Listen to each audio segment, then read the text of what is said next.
Why is there a black child standing in my house? Vincent Castellano didn't bother looking up. Sir, I'm so sorry, my daughter. The school suspended her. I pay you $19 an hour to scrub my toilets, not to bring your kind into my home. Denise lowered her head. Yes, sir. Evelyn laughed from the doorway. Let me see her. Is she why you people can't afford daycare? She tilted her head. Why won't she look at me? Stupid or just defective? She's just different, ma'am. Different. The polite word for slow. Harmony said nothing. She was counting. 3 daily visits. Teddy bear touched twice. Seizures every 72 hours. Down the hall, monitors screamed. He's dying. 6 hours left. 12 doctors had failed. The only one who saw the pattern was the black cleaning lady's defective daughter. But who listens to a whisper from someone who isn't even allowed through the front door? 2 worlds existed inside that $34 million penthouse. They had coexisted for 4 years without ever truly touching. The first world belonged to Vincent Castellano. 8,400 square feet of Italian marble, Renaissance art, and hand-carved mahogany. His private office had been converted into a medical command center, where 4 doctors rotated in shifts around the clock. The best neurologist from Harvard, a toxicologist from Johns Hopkins, specialists who charged $10,000 per consultation, flown in from Munich and London and Tokyo. They had tried everything. Experimental treatments, cutting-edge diagnostics, medications that weren't even approved yet. Nothing worked. Every 72 hours, like clockwork, Marco would seize. Each episode lasted longer than the last. Each time he emerged, he was a little more gone. Dr. Sullivan, the neurologist leading the team, had been clear. If we don't identify the cause before the next seizure, his brain won't survive it. That seizure was 6 hours away. The second world existed through the service entrance. Denise Wilson had cleaned this penthouse 3 times a week for 4 years. She knew every corner, every closet, every family secret that gathered dust in forgotten rooms. She had learned the rules early. Use the service elevator. Don't speak to family members. Don't make eye contact with Mr. Castellano. In 4 years, Vincent Castellano had never asked her name.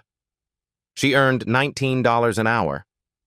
After taxes, after the subway fare from Brooklyn, after the groceries that seemed to cost more every month, she barely kept the lights on in their 2-bedroom apartment. But she kept this job. She kept it because jobs like this, steady, predictable, invisible, were the only kind that didn't ask questions when your daughter got suspended from school for the 3rd time. Harmony Wilson sat in the staff room, hunched over a spiral notebook. She was 11 years old, small for her age. She wore her hair in 2 tight braids that her mother had done that morning, and she hadn't looked up from her notebook in 3 hours. Harmony had what the school psychologist called behavioral issues, what the teachers called disturbing tendencies, what the other kids called weird. What Harmony had was a brain that wouldn't stop noticing. She counted everything. 14 steps from the service elevator to the kitchen, 7 chandeliers in the main hallway, 3 security cameras visible from the staff room. The cleaning solution under the sink had been refilled twice this week. She could tell by the water line on the bottle. Most people's brains filtered out the unimportant details. Harmony's brain didn't have that filter. Everything came in at full volume all the time. Right now, she was recording observations about the stepmother. Evelyn Castellano visited Marco's room 3 times per day, 7:03 in the morning, 3:01 in the afternoon. In 10:58 at night, she stayed exactly 51 to 53 minutes each visit. Harmony had written down every single one, 243 data points over 3 days, and something about those numbers made her skin itch. The stepmother always brought the same thing, a brown teddy bear named Bruno, 14 inches tall, hand-stitched in Italy. Marco held it when he slept, or what passed for sleep these days. Evelyn always did the same things in the same order. Kiss Marco's forehead, Adjust the teddy bear so it pressed against his chest. Hold his hand. Cry for 2 to 3 minutes. Adjust the teddy bear again. That was the part that bothered Harmony. The teddy bear was the only thing Evelyn touched twice, every visit, without exception. Harmony had watched a doctor walk right past her mother that morning. He hadn't even glanced in Denise's direction. It was like she was furniture, like she was part of the wall. A security guard had stopped Harmony in the hallway earlier. "Whose kid is this?" he'd asked, looking at her like she was something that had crawled in through the garbage chute. Her mother had hurried over, apologizing, pulling Harmony back toward the staff room. "Don't look at them," Denise had whispered. "Don't say anything. We're invisible here, baby. That's how we keep this job." Invisible. Harmony understood the word. She understood the math of it. $19 times 24 hours times 3 days equaled survival. What she didn't understand was why invisible people weren't allowed to see things. Because she had seen something in the pattern, something that made her brain itch like a puzzle piece that didn't fit. She just didn't know what to do about it yet. Denise Wilson had cleaned this penthouse for 4 years. Not once had anyone asked her name. Tonight, her daughter would make them remember it. Harmony's notebook was filling up. Page after page of numbers, times, observations. She had created a chart mapping Evelyn's visit times against Marco's medical events. The correlation was impossible to ignore, at least impossible for a brain like hers. The seizures always started 8 to 12 hours after Evelyn's 11 p.m. visit. Always. Marco's heart rate increased approximately 24 minutes after physical contact with the teddy bear. Not dramatically, just 3 or 4 beats per minute. Enough that Harmony noticed it on the monitor when she snuck glances through the doorway. No one else seemed to see it, but then again, no one else was looking. "Why do you do this?" her mother had asked once, months ago. "Why can't you just not see things?" Harmony hadn't known how to answer. Her brain didn't come with an off switch. When she was 4 years old, she'd told her grandmother that something was wrong with her words. "Your talking is getting slower, Grandma. 0.3 seconds more every day." Her grandmother had patted her head and called her imaginative. 3 days later, Grandma had a stroke. When Harmony was 7, she'd figured out which kid in her class was stealing lunches from backpacks. The pattern was obvious. He always arrived exactly 4 minutes early on the days things went missing. She told the teacher. The teacher called her mother. The principal used words like accusatory and antisocial. The thief was caught a month later. No one apologized to Harmony. When she was 9, she'd told her teacher that the class hamster was going to die in 2 weeks. She could see it in the way the animal moved, tiny hesitations, an asymmetry in its gait that got worse by 0.2 millimeters each day. The teacher called her morbid. The hamster died 12 days later. Harmony had learned something important from these experiences. Being right didn't protect you. Sometimes being right made everything worse. "Those people are not our people," her mother had told her more than once. "They don't see us. They don't want to see us. We clean, we leave, we don't talk." But Harmony couldn't stop seeing. She stood in the staff room doorway, listening to the doctors argue in the hallway. "Unknown etiology," Dr. Sullivan was saying. "We've exhausted every standard diagnostic pathway." Harmony knew that word. Etiology. She'd read medical journals online, not because she wanted to be a doctor, but because disease patterns fascinated her. The way symptoms connected to causes, the logic of it. She wanted to say something. Her mouth opened. Nothing came out. When Harmony got scared, her voice disappeared. Not completely. It shrank down to a whisper, barely audible, like her words were afraid to exist in the open air. The doctors called it selective mutism, a common companion to autism. Her mother called it the sound of a girl who had learned that speaking up only brought pain. At 7 years old, a teacher had screamed at Harmony in front of the whole class for saying weird things. Since that day, her voice had lived in her throat like a frightened animal, refusing to come out when she needed it most. She started rocking slightly. Her hand found the notebook, tapping it 3 times. 1, 2, 3. Her self-soothing ritual. One of the doctors glanced over. His eyes passed right through her, like she was made of glass. Of course. The black cleaning lady's weird kid. Not worth noticing. Not worth a second of their Harvard-educated attention. Harmony closed her mouth, went back to her notebook. Evelyn Castellano walked past the staff room at that moment, heading toward Marco's room for her 3 p.m. visit. She glanced in. For half a second, exactly half a second, Harmony counted, their eyes met. And in that half second, something in Evelyn's smile shifted. It was still a smile.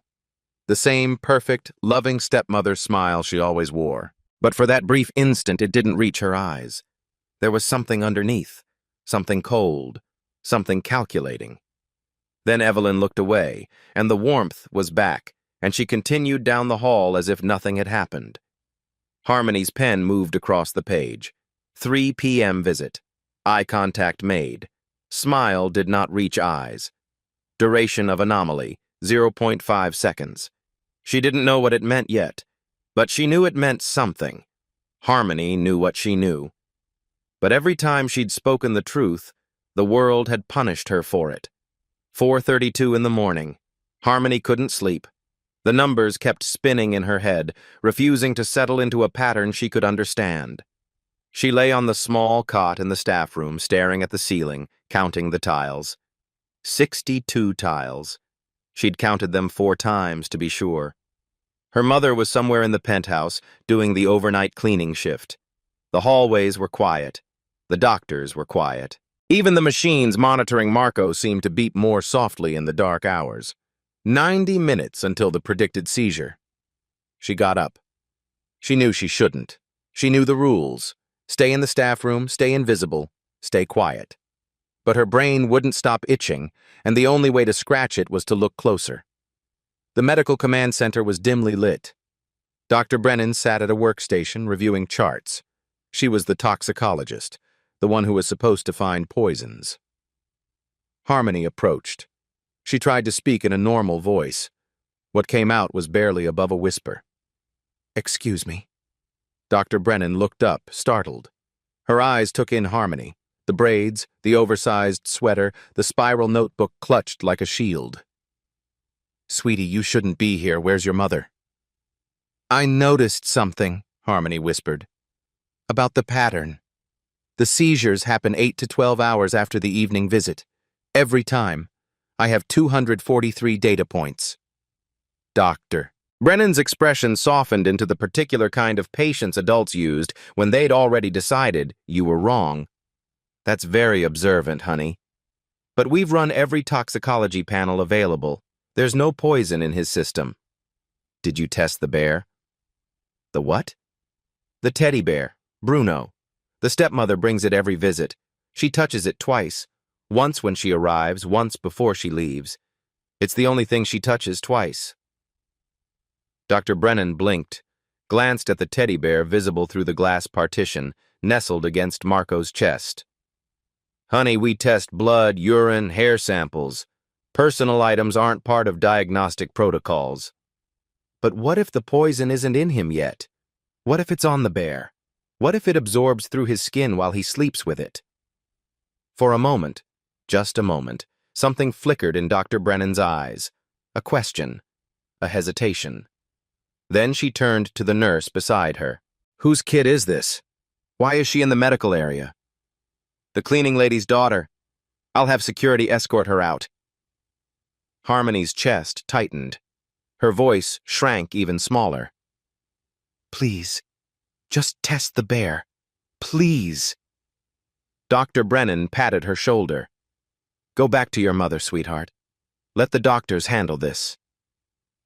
5:15 a.m. Harmony stood outside Marco's room. The door was open a crack. The security guard had stepped away, bathroom break probably. She had maybe 2 minutes. She slipped inside. Marco lay motionless, surrounded by machines. The heart monitor beeped steadily. 139 beats per minute now, slightly elevated from baseline. 6 IV bags dripped their contents into his veins. His skin was pale, almost gray, except for a slight reddish flush where the teddy bear pressed against his chest. Harmony leaned closer to the bear. She didn't touch it. She knew better than that. But she brought her face close enough to smell. There it was. Faint. Chemical. Like the cleaning solution Evelyn used in the bathroom, but different. Sweeter. With a strange undertone that made Harmony's nose wrinkle. She'd smelled something like this before, in her obsessive reading about patterns of crime. Scopolamine. The devil's breath.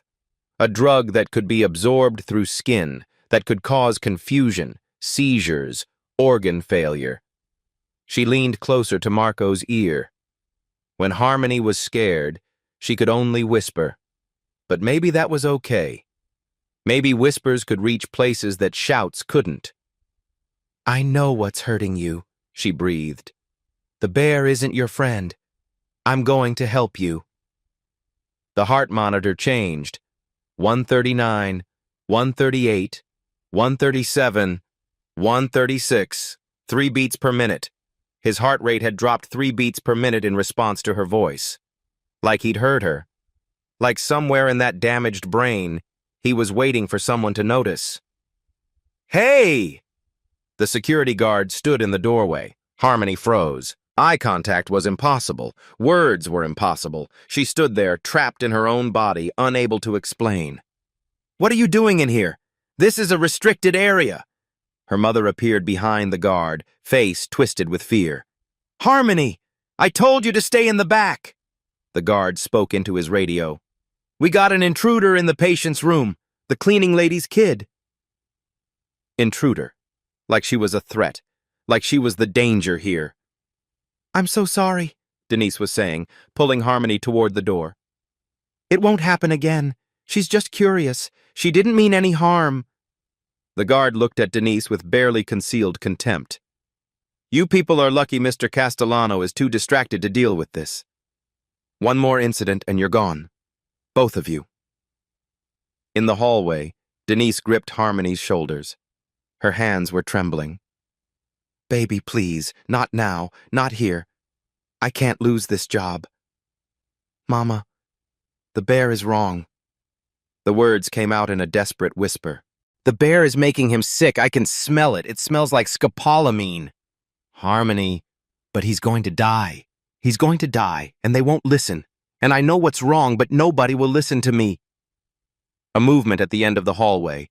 Evelyn Castellano stood there, watching them.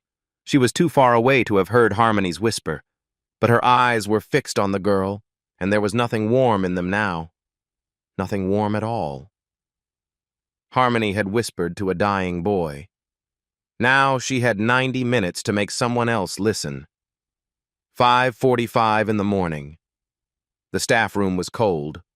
Harmony sat on the cot, knees pulled to her chest, rocking slightly. Her notebook lay open beside her, 243 observations staring up at the ceiling. Denise sat across from her, exhausted, afraid, trying to understand. "Why do you do this?" she asked softly. "Why can't you just not see things?" Harmony was quiet for a long moment. When she finally spoke, her voice was barely a thread of sound. "My brain doesn't have a filter, Mama. Everything comes in, all the time. I can't not see. I tried. I tried for years. It doesn't stop. But every time you say something, every time you notice something, it ends badly. The neighbor's dog, the kid at school, the hamster. I was right about all of them." "I know, baby. I know you were. But being right doesn't matter if nobody believes you." Harmony looked down at her hands. "At school, they say I'm broken. They say my brain doesn't work right." Denise moved to sit beside her daughter. She took Harmony's hands in her own. Work-roughened hands, hands that had scrubbed floors and toilets and other people's messes for 15 years. "When you were 7, Denise said quietly, your teacher screamed at you in front of the whole class. Do you remember? Harmony nodded. She remembered everything. That was part of the problem. After that day, your voice started disappearing. The doctors called it selective mutism. They said it was connected to your autism, that it happens sometimes when there's trauma. I know what it's called. But I know what it really is. Denise squeezed her hands. It's not a defect, baby. It's your heart trying to protect you. You learned that speaking up brings pain, so your voice hides when you're scared. That's not broken. That's survival. Harmony was quiet. The world isn't ready for a brain like yours, Denise continued. They see a black girl who can't look them in the eye, who whispers instead of talks, who notices things they don't want noticed, and they call that broken. But I'm not. No, baby. You're not broken. You're just tuned to a different frequency. Harmony looked at her notebook. 243 data points. Charts. Correlations. A pattern that no one else could see. If I'm right, she whispered, and we don't try, a boy dies. He's 12 years old, Mama. He's 12, just like me. Denise closed her eyes, drew a breath. If you're wrong, we lose everything. This job, the apartment, everything. I know. Silence stretched between them. The clock on the wall ticked. 60 minutes until the predicted seizure. Denise opened her eyes, looked at her daughter, really looked, maybe for the first time in years. Then we better not be wrong, she said, and we better find someone who will listen to a whisper. For 11 years, Harmony had been told she saw too much and spoke too little. Tonight, her whisper might be the only thing that mattered. 6:15 in the morning, 30 minutes until the predicted seizure. Denise Wilson walked through the penthouse with her daughter beside her, past the service areas, past the invisible boundaries she had never crossed in 4 years of employment. The security guard at the medical command center stepped forward. Staff isn't allowed here.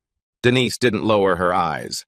For the first time in 4 years, she met his gaze directly. I need to speak to Mr. Castellano. It's about his son. The guard laughed. The cleaning lady has medical advice? And who's this? Your little helper? My daughter might know what's killing that boy. Right. And I'm the Pope. Get back to... What is this? The voice cut through the hallway like a blade. Vincent Castellano stood in the doorway of the command center. 52 years old, silver hair, a tailored vest even at 6 in the morning, but his eyes were hollow, bruised with 11 days of sleeplessness, 11 days of watching his only son die by inches.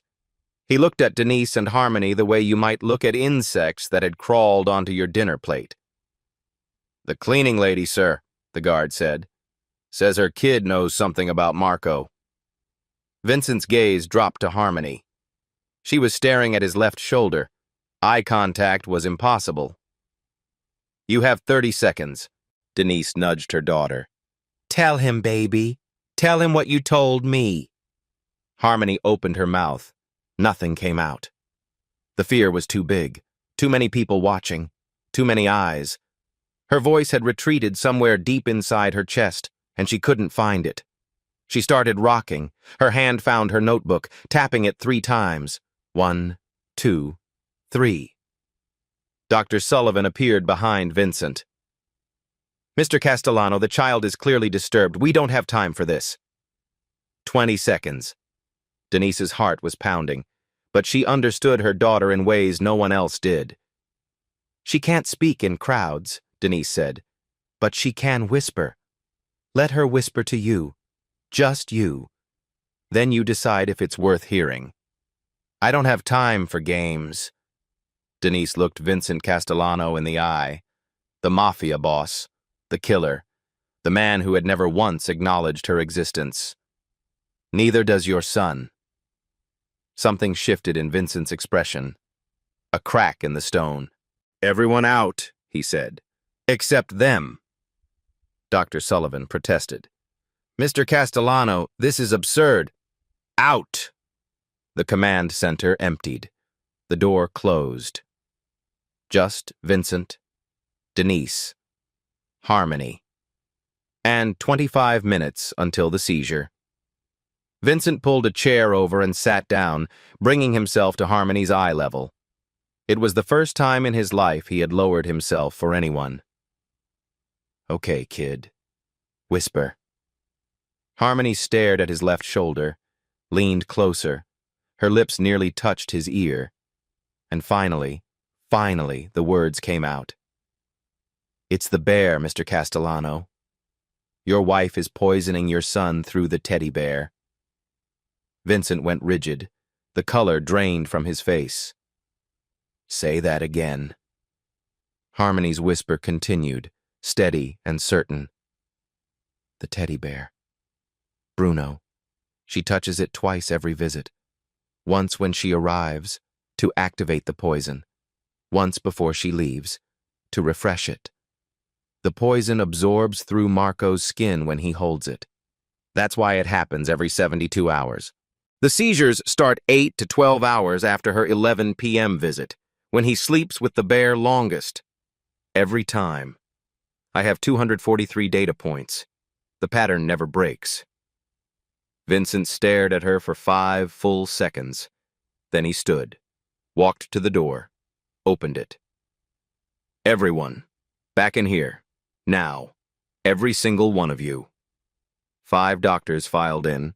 Dr. Sullivan, Dr. Brennan, Dr. Patterson, Dr. Hartman, Dr. Collins. "Stand there," Vincent said. "Don't speak. Just listen." He turned to Harmony. "Tell them what you just told me. Every word." The room went silent. Absolutely silent. Harmony didn't look at any of them. She stared at the floor, rocking slightly, and she whispered. In that silence, every word was perfectly audible. "The teddy bear. Mrs. Castellano touches it twice every visit. Once when she arrives, to activate.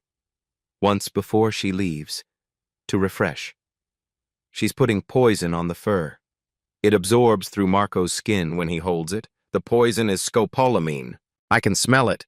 It smells sweet, with a chemical undertone. That's why the seizures happen every 72 hours. They start 8 to 12 hours after her 11 p.m. visit. That's when Marco sleeps with the bear longest. The pattern never breaks. I have 243 data points in this notebook. Every single one points to the bear." 1 second of silence. 2 seconds. Then the room fell apart. Dr. Sullivan's coffee cup slipped from his fingers. It shattered on the marble floor. He didn't seem to notice. He just stood there, mouth open, staring at the 11-year-old girl who wouldn't meet his eyes. She just... Dr. Brennan grabbed the back of a chair to steady herself. Her face had gone white. "That's impossible. We tested for scopolamine. The blood panel was negative." Harmony kept whispering, still staring at the floor. "You tested his blood, not the bear. The bear is the source. Scopolamine is fat-soluble. It accumulates in fatty tissue before showing up in blood. By the time it reaches detectable levels in blood, the damage is already catastrophic." Dr. Patterson was flipping through medical records, hands shaking so badly the papers rattled. "We never tested the bear. It's not in any protocol. Personal items aren't. We didn't even think." Dr. Hartman, the specialist who had flown 4,000 miles from Munich, sank into a chair. He removed his glasses and pressed his palms against his eyes. "Mein Gott, she is 11 years old. I have 40 years of experience. And a child who cannot look me in the eye just found what I couldn't see." Dr. Collins, the one who had dismissed Harmony just hours earlier, stood frozen, his face flushing crimson with shame. "This morning," he said hoarsely. "She came to me this morning. She asked about the bear, and I told her to go back to her mother. I called her disturbed." Dr. Sullivan's voice cracked. I've handled 832 cases in my career, 30 years. Harvard, Yale. Never, never has a child seen what I missed. Vincent cut through the chaos. Test the bear. Now! Dr. Brennan moved toward Marco's room to retrieve the teddy bear. 52 minutes later, she returned. Her face was gray. Her hands trembled as she held the report. The bear's stuffing contains concentrated scopolamine derivatives, she said, her voice barely steady, combined with DMSO, dimethyl sulfoxide, as a transdermal carrier. The combination allows the toxin to absorb directly through skin contact. She swallowed. The dosage is precise. Medical grade precise. This wasn't contamination. This was deliberate. Dr. Sullivan sat down heavily. She was right. The girl was right. Every single word. The door opened. Evelyn Castellano walked in, smiling, carrying a gift bag. Vincent, darling, what's happening? Why is everyone... She spotted Harmony. Why is the cleaning lady's daughter here? Vincent turned to face his wife. Where did you get that teddy bear, Evelyn? Bruno. In Rome, remember? For Marco's birthday. Her smile flickered. Why? You touch it twice every visit. Once when you arrive. Once before you leave. I just adjust it, to make sure he's comfortable. Harmony's whisper cut through the room. No one else touches it twice.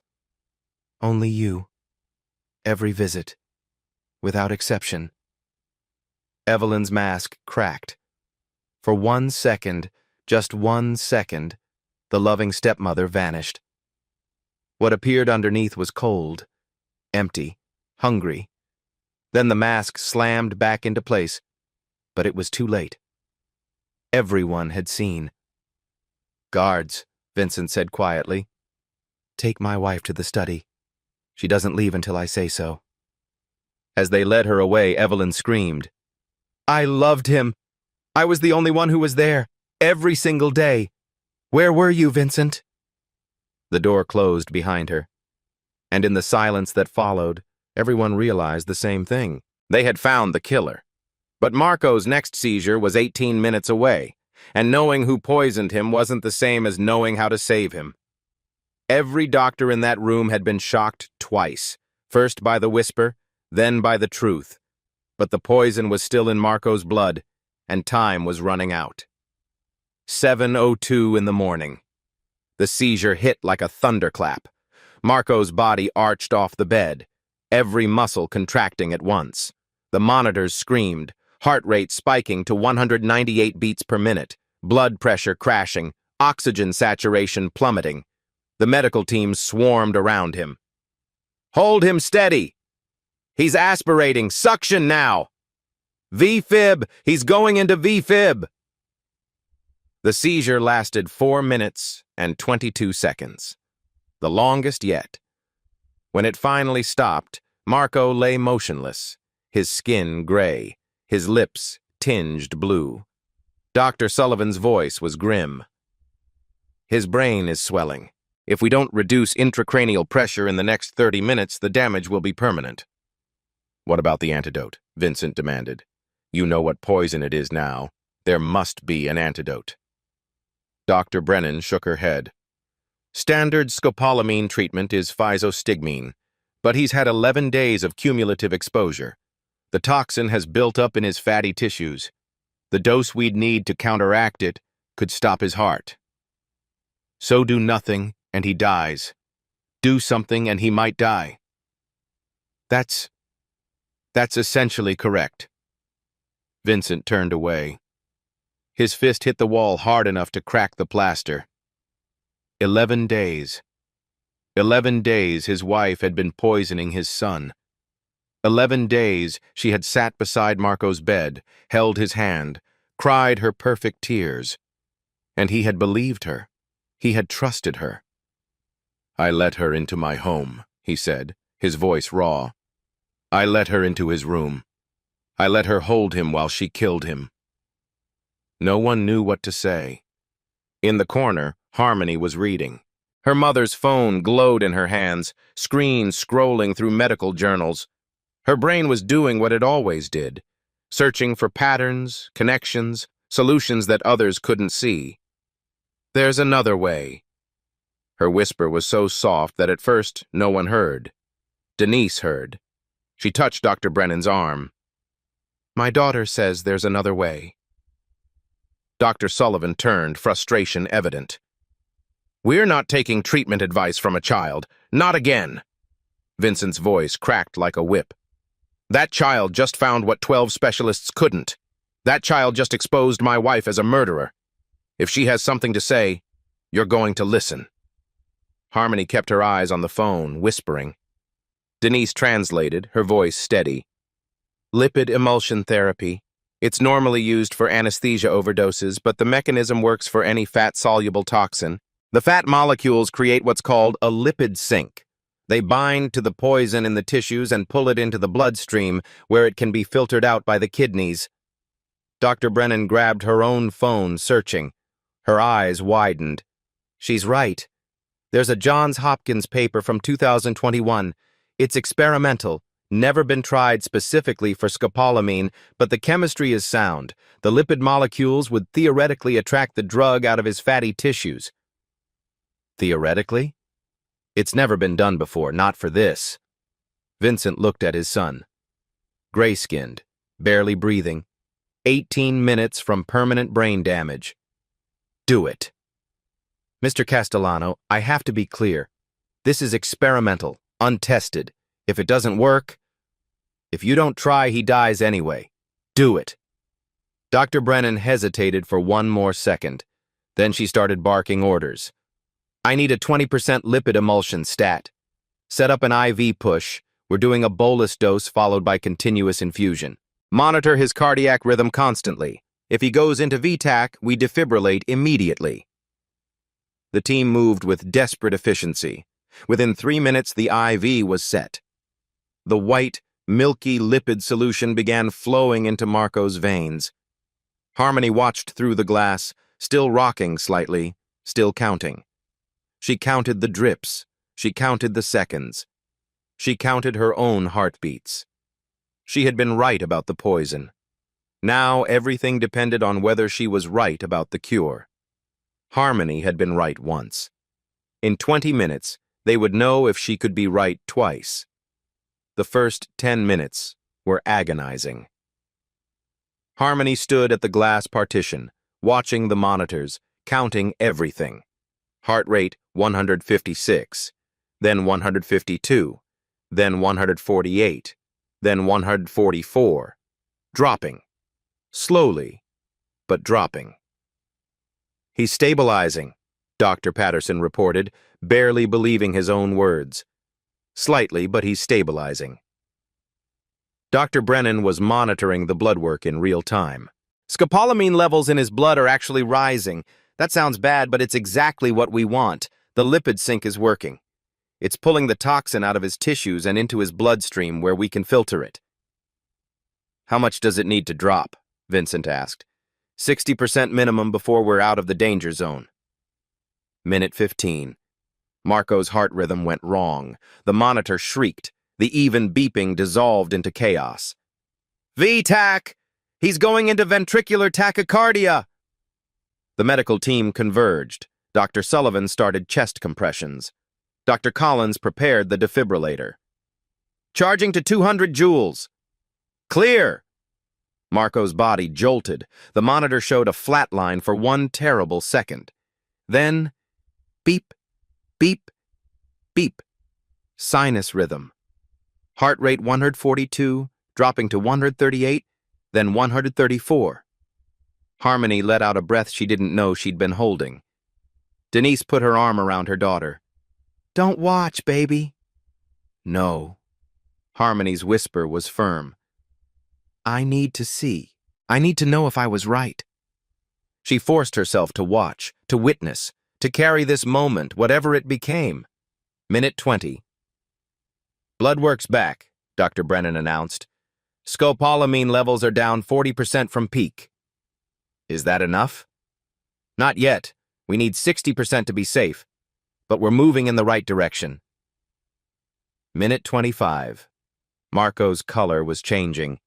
The grayish pallor was fading, replaced by something closer to normal flesh tone. His breathing was steadier, deeper. Dr. Sullivan shook his head in disbelief. I've never seen anything like this. Dr. Brennan was staring at Harmony through the glass. Neither have I. And I almost didn't listen. Minute 30. Final blood work, Dr. Brennan said, her voice cracking with emotion. Scopolamine levels are down 65%. Brain swelling is responding to treatment. His vitals are stabilizing across the board. And then, Marco's eyelids fluttered. His fingers twitched. His hand moved, reaching for something beside him, reaching for where the teddy bear used to be, finding nothing. His hand relaxed, and somehow, impossibly, a tiny bit of tension seemed to leave his face. Dr. Sullivan stepped back from the bed. He's going to need months of rehabilitation, maybe longer. There may be some cognitive effects we won't know about for years. He paused. But I think he's going to make it. Vincent Castellano, the man who had ordered murders without flinching, who had built an empire on fear and violence, sat down heavily in a chair. He put his face in his hands. His shoulders shook.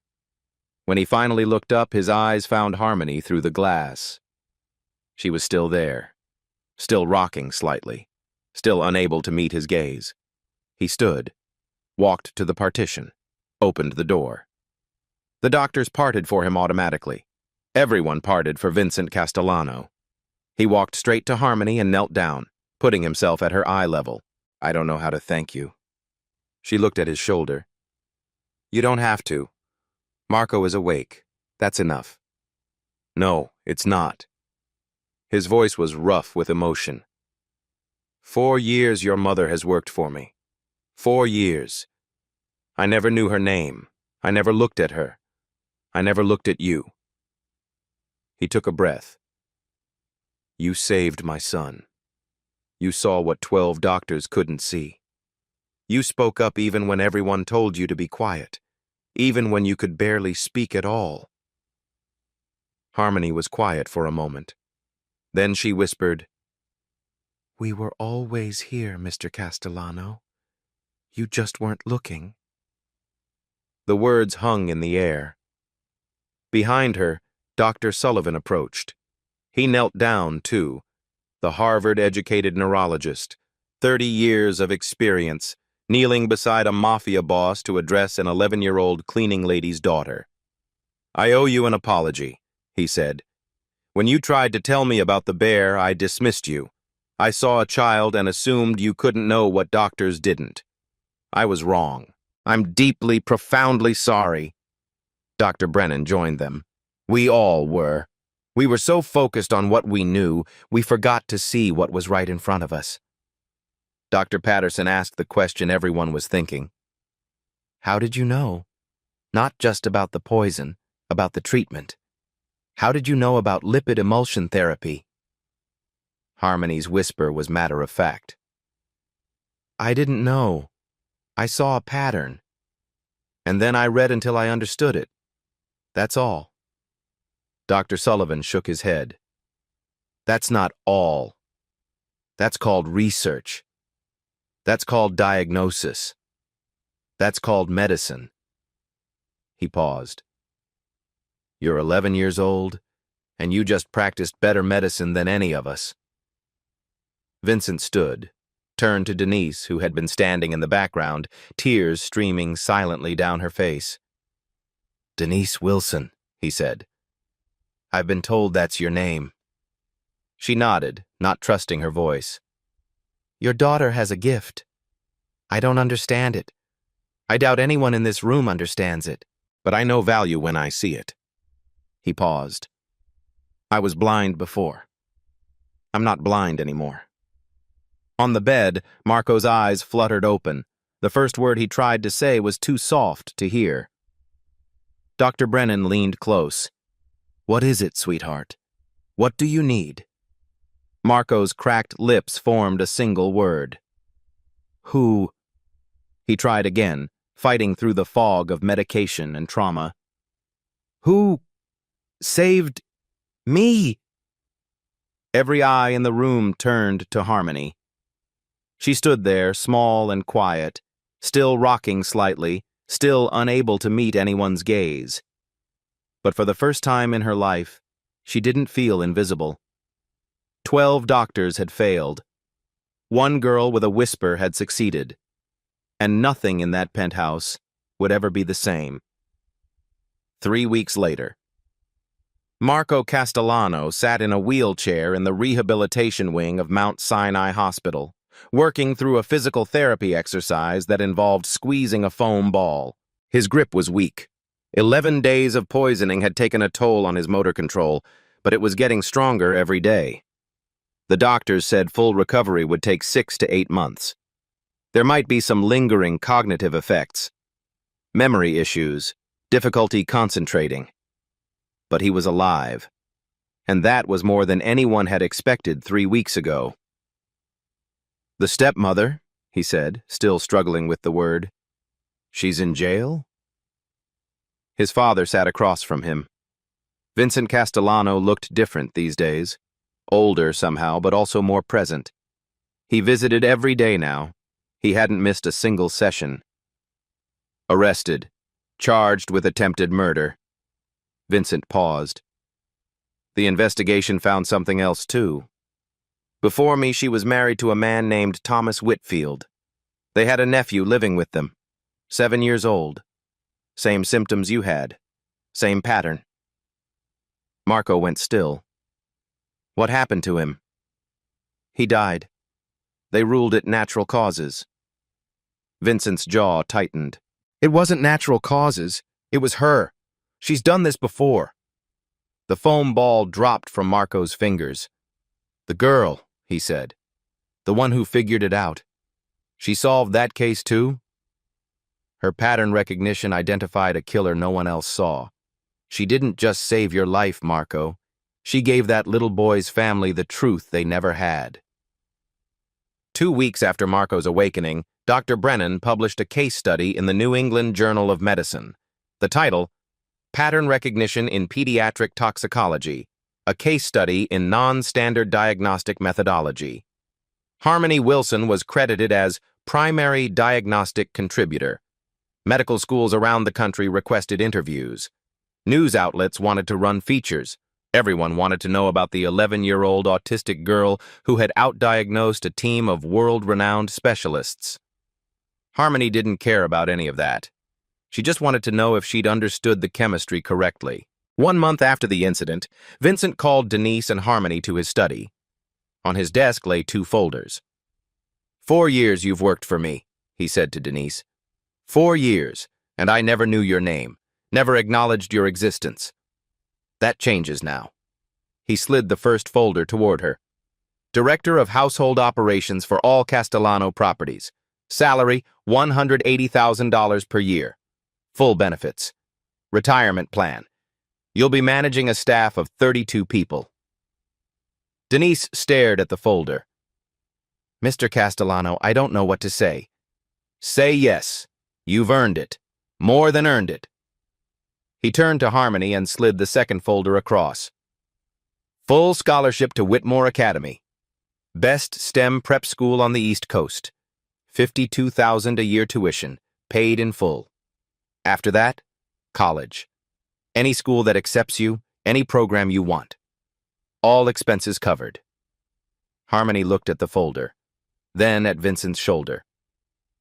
I have a condition. Vincent's eyebrows rose. You're negotiating with me? Yes. For a moment, something like amusement flickered across his face. What's your condition?